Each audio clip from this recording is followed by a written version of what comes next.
はるかのザリアルジャパニーズポッドキャスト。は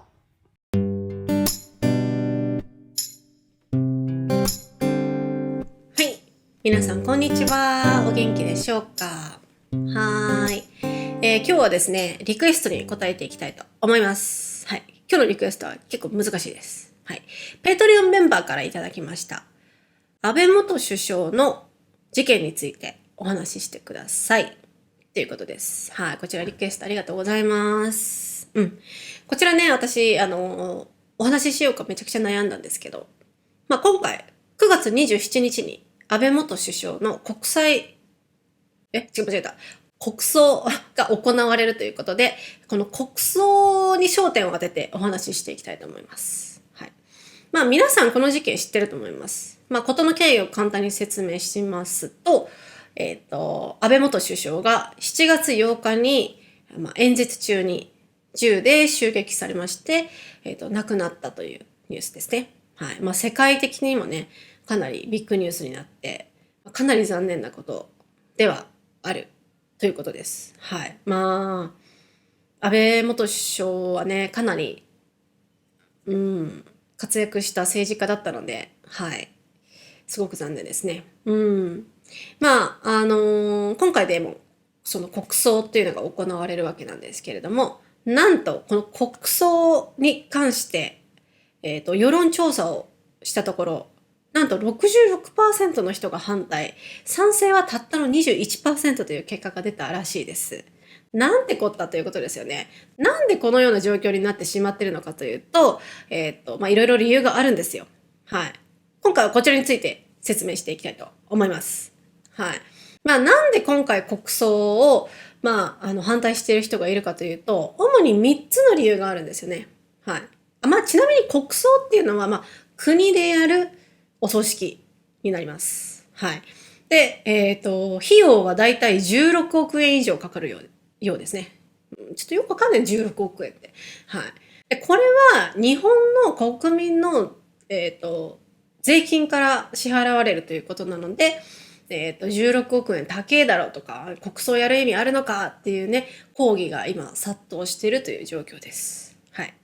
理由は大きく3つあります。一つ目はですね、そもそも今の法律で政治家の国葬をすることを認められてないんですよね。って感じですよね。法律で認められてないのっていう感じですね。はい。法律で認められてるのは天皇様だけです。天皇様が亡くなられた時に国葬をやるっていうのは法律で認められてます。はい。じゃあなんで今回国葬をやるのかっていう話なんですよ。この日本の国葬の歴史がちょっと複雑というかめんどくさくて、もともと国葬が行われてたんですよね、政治家も。で、行われてたのが戦時中っていうか、戦前なんですよね。はい。戦争の前ってことですね。はい。で、主にどんな人が国葬をされていたかというと、戦争で大きな成績、功績を残した人、戦争で活躍した人を国葬していたんですよ。で、戦争が終わって、もう日本は戦争しませんと決めた時点で、もう国葬もしませんということを決めたんですよ。国葬っていうのはもともとその戦争で活躍した人を称えるものだったからね。はい。ただ、今回、安倍首相はなので例外になるんですよね。法律にはないのに例外になるんですよ。でも、前にも例外の人が一人いたんですよ。それが吉田茂元首相という方で、こちらの方は、戦後に、国葬された方。はい。なんでこの人が国葬されたかというと、戦後の日本を立て直した方なんですよね。日本の経済を、今の日本を作った人って言っても過言ではない。この人が国葬されたのはなんとなくみんなわかりますよね。すごい人なんですよね。ただこの吉田茂さんが国葬された時もかなり反対の意見があったんですよ。理由は一つですね。法律で決まってないじゃん。政治家は国葬をしていいなんて誰も決めてないと。はい。で、今回の安倍首相の国葬ももちろん法律で決まっていないので、なんでだ、おかしいだろうっていう意見がまず一つ目ですね。はい。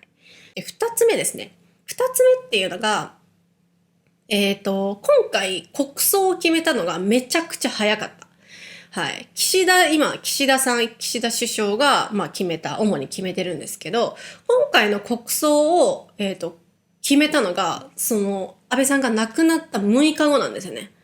早くねみたいな。1週間も経ってないのに、はい、国葬やりますみたいな。9月27日みんな開けといてねみたいな感じで国葬をね、するって言い出したんですよ。これって、よく考えてないよね。よく考えて決めてなくて、そもそもね、さっき言った、吉田茂さんの国葬の時の、もう一人後に、すごく活躍した首相がいたんですよ。日本の歴史の中で。その人は国葬をやるかやらないかって話になったんだけど、やらなかったんですよね。はい。で、なんでその人をやらなかったかというと、もちろん国葬というルールがないんだけど、何か大きいイベントをすることに決めるとしたら、3つの、場所からの許可が必要だっていうふうに言われて、その許可が取れずに、しなかった首相がいるんですよ。で、その3つの場所っていうのが、3県っていうんですけど、3県。1つは内閣ですね。首相ですよね。はい。内閣がいて、2つ目は国会ですよね。法律についていろいろ決めたりする。法律についたり。で、国会。で、3つ目っていうのは裁判所ですね。法律の中で罪を犯した人を罰する場所ですよね。この3つが3件って言われるんですけど、この3件で話し合ったことで、OK が出てから初めて何か大きいことをやるかやらないかっていうのを決めた方がいいよねっていうのを言われてたのに、首相、多分岸田さんの周りだけで勝手に決めちゃった。ね。っていうのが結構、国民の皆さんはふざけんなみたいな。ちゃんと説明もされてないし、ちゃんとなんか話し合いもしてないのに勝手に決めんなっていう怒りですね。はい。確かに6日後って、まだ宗教の関係とか、なかなかあんまり世間に明るみに出てなかった時期なんですよ。もうみんな安倍さんを追悼する時期だったんですね。だからそういうふうな事件の真相っていうのがまだ出てなかった時だから、早すぎたよねっていうね。これが2つ目。3つ目ですね。3つ目は、これはちょっとね、簡単な話なんですけど、そもそも安倍さんって国葬されるほどの人っていうみんなの疑問があるんですよね。うん。まず、昔に国葬された人は、戦争で大きく功績を出した人と、あと戦後の日本を復活させた人が国葬されてるんですよ。安倍さんってそこまでやったっけみたいな。確かに安倍さんってすごく長い期間首相としていたんですよね。で、アベノミクスとか、あと世界のね、人たちと外交って言っていろんな国の関わりとかともあったんですけど、なんか日本にすごくプラスになったのかって言われたら、って、その前の人たちと比べると、って感じなんだよね。ちょっと、本当に経済良くなったっけとか、ちょっと微妙なんですよね。長くやってたからといって、偉いのかって言われたら、確かに安倍さんはかなり、日本のために、活躍した方ではあるんですけどっていうね。前の人たちと比較するとあまりにも、功績を上げてるとは思えない。そして、未解決の安倍さんに関する、問題っていうのがかなり、まだまだあったんですよね。で、それで最後に今回の旧統一教会との関係っていうのがあって、そもそも国葬をするに値する人間なのかっていう問題がこの3つ目なんですよ。主にこの3つ目、1、2、3の中でもこの3つ目のね、問題っていうのがやっぱり大きいんじゃないかなと思います。はい。皆さんいかがでしょうかね。正直言うとね、私的には、なんか安倍さんかわいそうっていうこんな風に言われてんのね、めっちゃかわいそうだなって思うんですけど、安倍さんがしてきたことだからね、と思うんですけども、私はマジで、なんかもうどっちでもいい。もうやるって決めたんだったら、もうみんなもうやるっていう方向で、なんか、プラスの気持ちでね、なんかやっていけたらいいんじゃないかなと思うんですけど、もうあっという間に27日が来るので、どうなるか。そんな感じなんです。はい。いかがでしたでしょうか。まあね、まあ政治と宗教の問題は解決した方がいいね、今回はね。まあ、またこのような事件が起こってしまわないように、何かね、国は対策をしてほしいなと私は思っております。はい、いかがでしたでしょうか。今回は、安倍元首相の国葬についてのお話でした。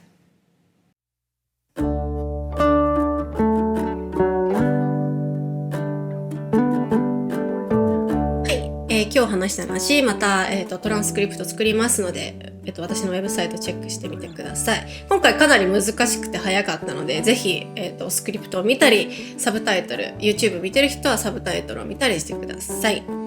あと、インスタグラム、YouTube、Twitter、こちらのフォローもお願いいたします。あと、ペイトレオン、こちらのメンバーも募集しております。ペイトレオンのメンバー限定で、イベントをやることになりました。はるかと仲間たちの夜ボリューム1というね、イベントなんですけれども、こちらペイトリオのメンバーになった方のみ参加できるものになりますので、ぜひご参加お待ちしております。あとシャドーイングコース、こちらも募集しております。発音をうまくしたい人とか、話すので上手になりたい人とか、シャドーイング好きな人なんでもいいと思うので、ぜひ参加してみてください。以上、ちょっと長くなっちゃって申し訳ないんですけれども、皆さん寒くなってきたので、風邪ひかないように、コロナにならないように気をつけてください。それではまた次回。さようなら。